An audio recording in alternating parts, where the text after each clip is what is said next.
Hello, I'm Helen Bentley and this is Xinhua Live, and welcome to Guizhou province in southwest China.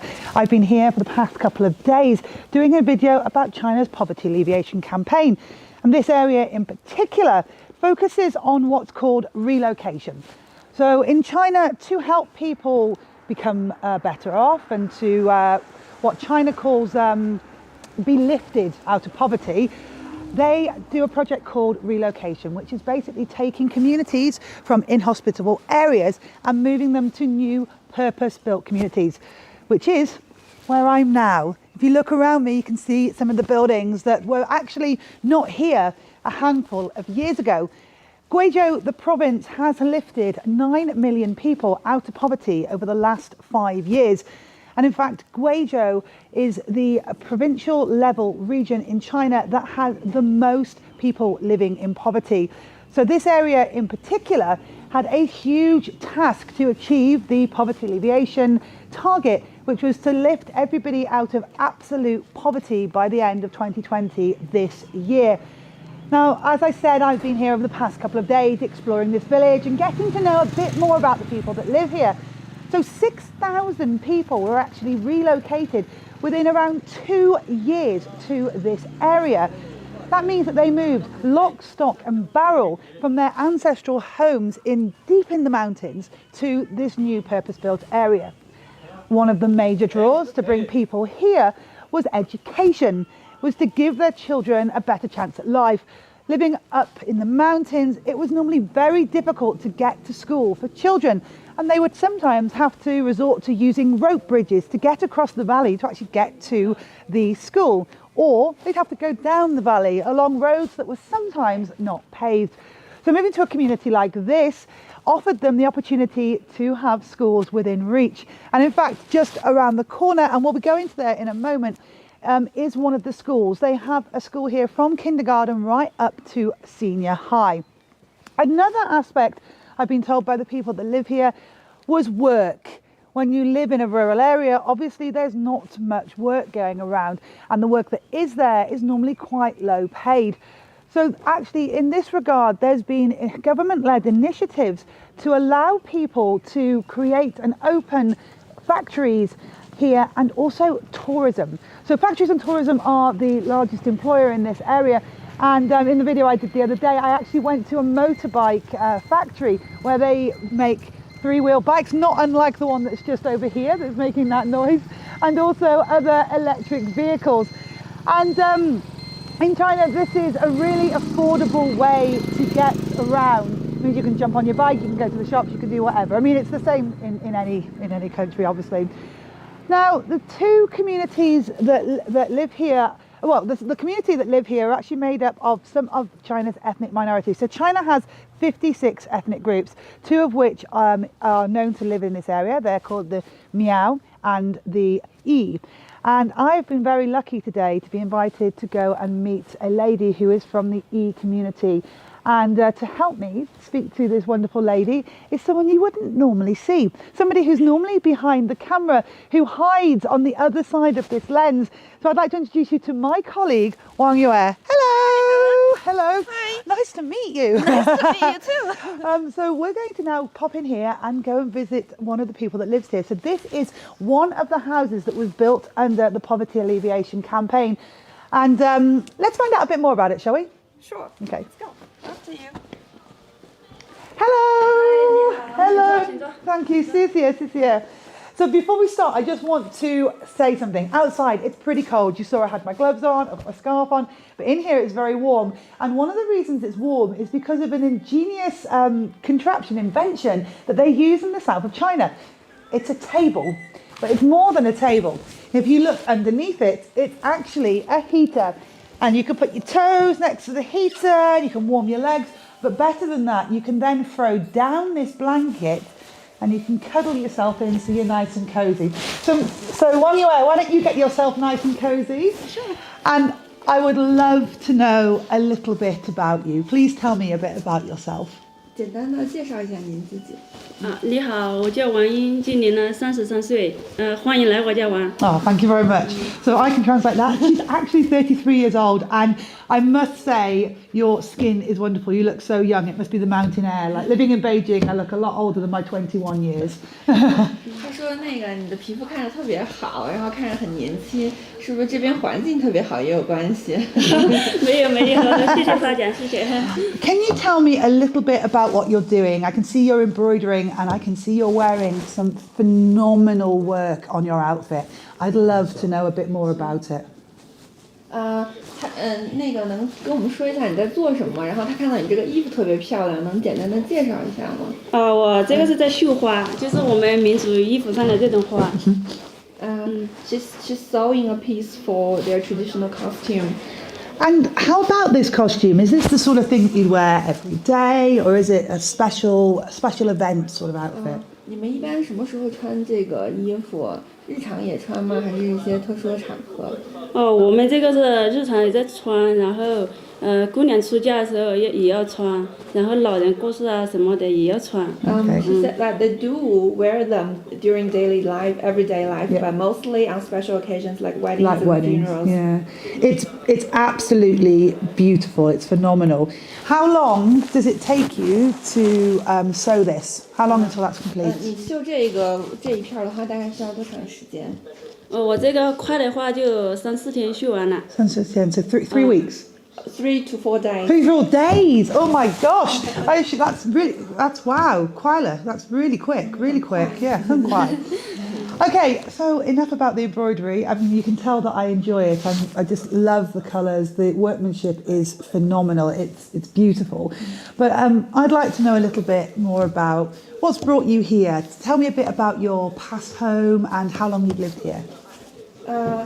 他想知道一下，就是你的生活，就是之前是住的地方，然后你什么时候搬过来的，然后你的生活有什么变化？这个我们是18年搬过来的，然后搬到这里来呢，就是变化挺多的，小孩上学呀都挺近，然后老人看病啊都挺方便的。She said that they moved here in 2018 and it's quite convenient here because the schools are near and also the hospitals too. So it's quite convenient now. Yeah. And how about your old home? Do you have any pictures of where you used to live? I'd love to see where you used to live. 他想看看，就是你有没有之前住的地方的照片，想看看以前你们那个是怎么生活的。那个我手机上有以前老家的照片。Brilliant. So you used to live in Sambor village, is that right? 你之前是住在三宝吗？对，就在三宝。 Yeah, Sambao. So Sambao was actually the community that was relocated to this area, as I was saying earlier on, around 2 years it took for the whole community of around 6,000 people to move down here. 就是你们是整个乡过来是吧？有6000多人。对呀，我们是整乡搬迁。That's great. So can you tell me, who do you live here with? I understand that as part of the government initiative, each family is allocated a certain amount of space per person in a new house. So that means that if you have a family of 2 people, you're allocated X amount of space. Now, I'm not sure of the numbers, so could you tell me how that works? 你们家有几口人？然后分了多大的房子？我家是有6个人，然后分了120平方的房子。这样。6 people and 120 square meters. Oh, square meters. So 120 square meters. Okay. And do you all live here, or do you live in different homes? 你们这个6口人都住这儿吗？对呀，都住这。Yeah, here. And how many bedrooms is there? 有几个卧室呢？有4个，1楼2个，2楼2个。Yeah, great. Okay, well, I mean, on that note, would it be okay if we have a look around?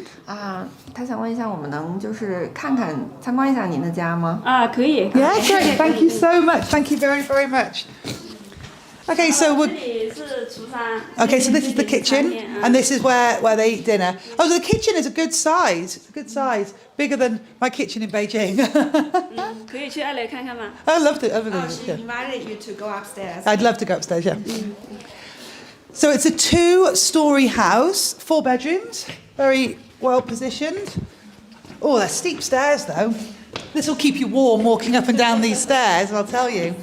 Now I've heard that actually there is a beautiful view from the top of these buildings. 这里是卧室，然后 Oh, so she's just saying there's 2 more bedrooms and a bathroom. Oh, and you're right, the view here is lovely. Oh, 很漂亮. Oh, really nice. So you can see how the village is actually positioned here. If you look out, the valley is in the bottom. There's a lake in the centre of the valley. And then the village sort of hugs the side of the mountains. It's beautiful. And you can see that there's some really lovely elements to this. So on the lights, there are tigers. And the tiger is a very important symbol for the E ethnic minority group. And in fact, the area where we are now is called Tiger Head Mountain, right? Is that right? Yeah, I am right. Okay. 对，对对对是虎头山啊，对 There you 对。 go. Thank you very much. Another important element that is incorporated into a lot of the buildings here is actually this symbol, which is of the horns of either a ram or a cattle, and that's actually a very important symbol to the Miao ethnic group. You might have seen videos that we've done on the Miao ethnic group. Their traditional costume, much like the E ethnic minority, is full of embroidery and colours and beads.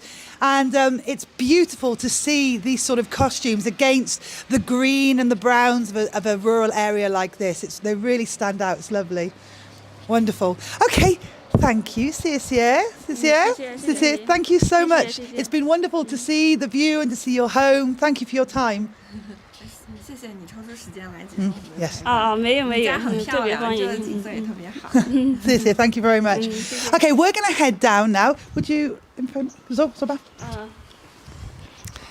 We're going to head down now because, as I've mentioned, education was a very key motivator for people wanting to improve the lives of the next generation. So it's all very well having new homes and moving to a new community, but how do you enable the younger generation to have the opportunities that you as adults didn't have? And education is key to that and key to the poverty alleviation campaign.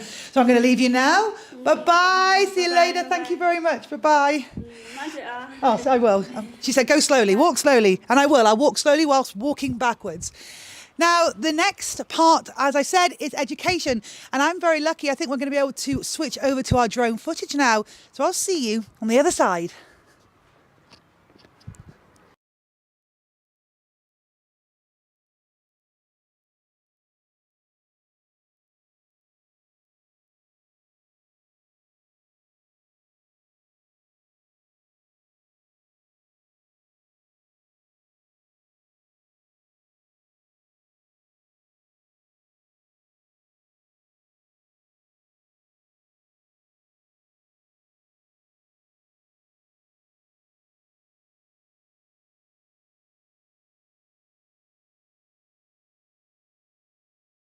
So that's the school.